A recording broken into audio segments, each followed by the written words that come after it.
Welcome to the Kingsford Flivver Flash. I'm Coach Van Duzen. This is Season 23, Episode 8, a Flivver Flashback with Jonah Carlson.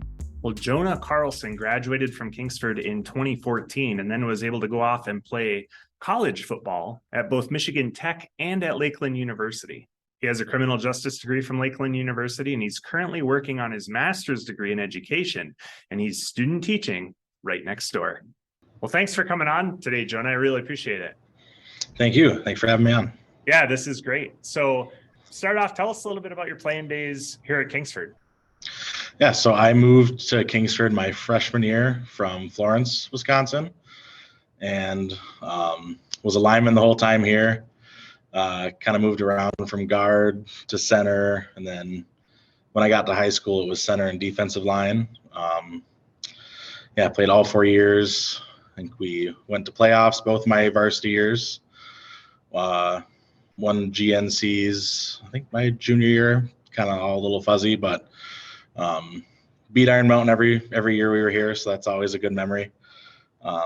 Just lots of fun over the years. It is. And in the pre-podcast forum, you had talked about the team camaraderie that you had. Can you talk a little bit about that? Because that is, especially offensive line, it's like a team within a team. Yeah, absolutely. So I always viewed it as a good time because there was my group of friends that I spent time with outside of football, and then being on the team, you get to learn more about people that I never would spend time with usually. And like you said, especially with the offensive line, we kept track of we got graded each week. My junior year, I think we did that. And we would all keep track of that and keep track of how many pancakes we had. And then we would do a lineman lunch or a lineman dinner one night a week where we go out for breakfast before school, something like that. And just a way to, especially with the O-line, like being able to work together is really important.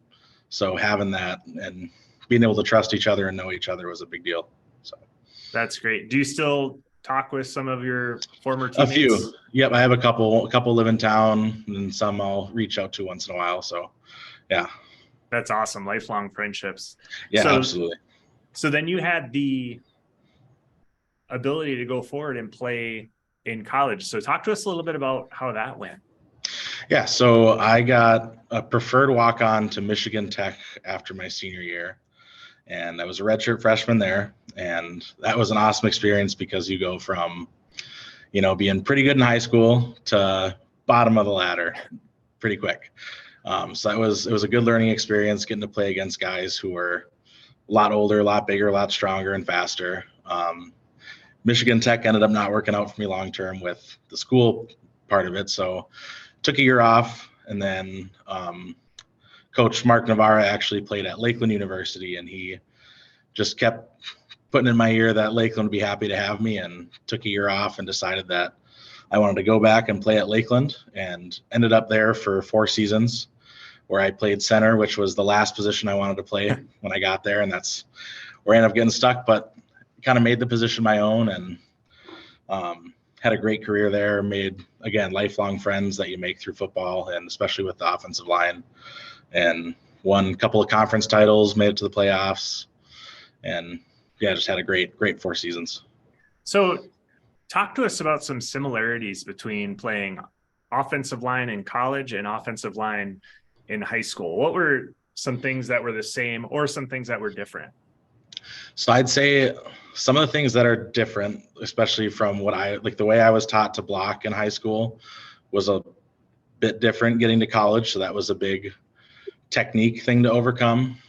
But Kingsford did a good job of just preparing me in every other area. I mean, it's the little things are a little bit different, just with how you do things, how you take steps are going to be different, but pulling to kick out a D tackle is going to be the same. It's pretty down blocking that translates real well from high school to college. My offensive line coach at Lakeland always said he loved down blocks because he didn't have to teach anybody anything. It's pretty natural technique. And you had talked about going from being one of the best in high school to kind of bottom of the barrel. Coach Harry talked about that in a podcast we just did a couple of weeks ago when he went to Northern. Same idea. And he says you take a young, an 18-year-old kid, and they're playing against 22-year-old men. That's a big difference. Yeah, absolutely. Talk to us about a favorite part that you had playing Flivver football. My favorite part was always the rivalry games, and it seemed to always be Menominee and Iron Mountain were always the two big ones. We didn't like Menominee, they didn't like us, and same with Iron Mountain. It was, you could kind of tell with the crowd, especially at the home games, we always had a great turnout for every home game, and that's another thing I liked about Kingsford football. It didn't really matter who we were playing, but those Iron Mountain games, especially, the stands are packed, everybody's loud. You got Iron Mountain fans in there. And the team, you kind of feel it with the players too. Everybody was elevated that much more because of the games. Oh, without a doubt. And when you were playing Menominee back, that would have been 2012, 2013. Was it still the Hofer Bowl, or had Ken Hofer retired already? I'm pretty sure he was still there. That part's a little fuzzy. Okay. I can't quite remember. And those we've mentioned on the podcast before, but our head coach for 33 years, I believe, Chris Hofer, was the son of Ken Hofer, the coach down at Menominee for decades and decades. So we always used to call that the Hofer Bowl. And my mom always used to say, well, what about Mama Hofer? She wants her son Chris to do well, but also her husband Ken. So she's in a win-win, lose-lose situation no matter what happens. Yeah. So you mentioned Iron Mountain Kingsford game, and that's something that unfortunately doesn't happen in football anymore. But you went 2-0 against Iron Mountain. So talk to us a little bit about that environment. Yeah, so my junior year, we played him at Iron Mountain, and going into the game, we were pretty confident, and it ended up being just a brutal, slow-moving defensive game. I think the ball seemed to stay at center field most of the game. We hardly ever got down by the goal lines, and we went up 10-0 pretty early, if I remember. And I remember near the end of the game, them being down near the goal line a couple different times, and just an electric atmosphere. I don't know, I'm looking for a better word, but it was sweaty palms. It was just the nerves were definitely hitting, because, that's the one game you really want to win every year, because you get the bragging rights till the next one, and just that. And my senior year, I actually ended up missing the game because I had a broken hand, but we blew them out of the water that year. So finished with a perfect record against Iron Mountain, even though I wasn't playing. It was good. Yeah, so playing at Iron Mountain is tough inside those yellow walls. Yes. You guys beat them 10-0 at their own place, which is difficult. I feel like when you're playing them here, they probably have the same mentality of it's really hard to come play at Kingsford with the band and the fans and the student section. Yeah, and I think electric is a great word. Yeah. So talk to us about a funny memory you have from Kingsford football. Again, on the podcast forum there, you put a pretty good one. Tell us a little bit about that. Yeah, so there's a lot of stuff that is kind of blurry to me, but I think one of the most clear memories I have, and it was all the way back to my sophomore year with Mark Navarro, was actually coaching JV that year, and it was midpoint of the season. I think everybody's starting to drag a little bit, the mid-season.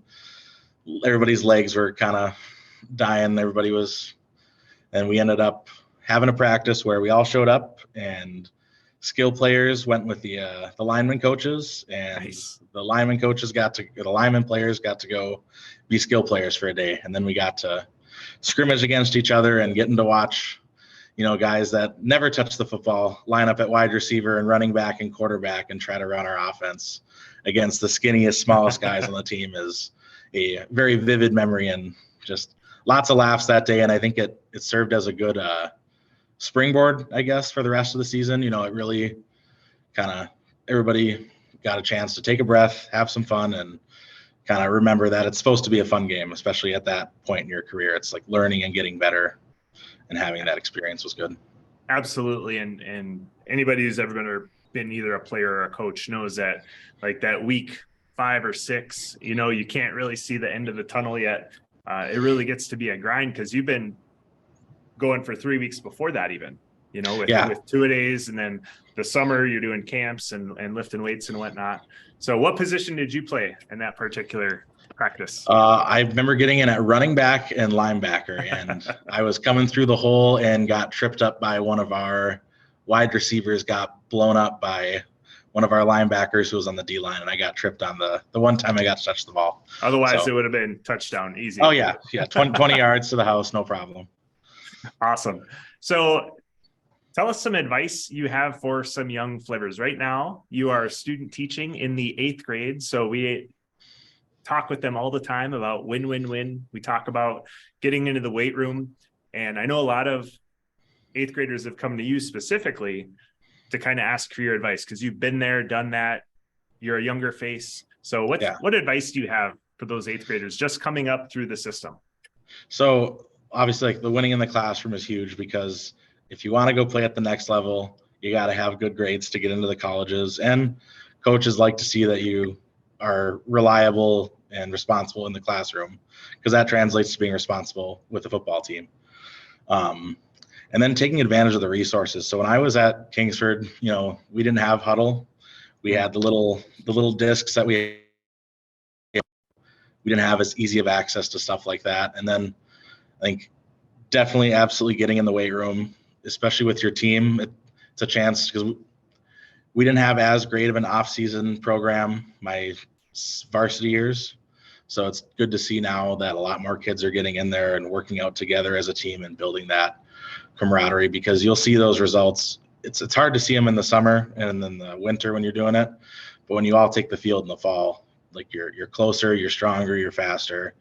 And it helps bridge a talent gap too, because talent's a big part, but if you're not strong and fast and working on that, it's going to be hard to progress up the level or up the ladder when you're playing.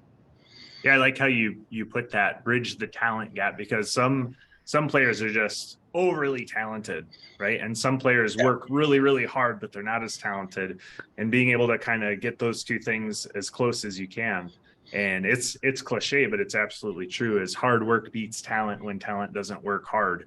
And Absolutely. I think if you've been around the game of football longer than a day, you have a story of that player who is super talented but didn't apply themselves in the classroom, in the weight room and whatnot, and they just kind of fizzled out by the time they were a senior. And you have a kid who maybe wasn't as talented but worked so hard and was able to actually do better with a lack of talent. So that's some great advice, and I want to thank you for coming on today. And thanks for having me. Yeah, have a great one. Awesome, thank you.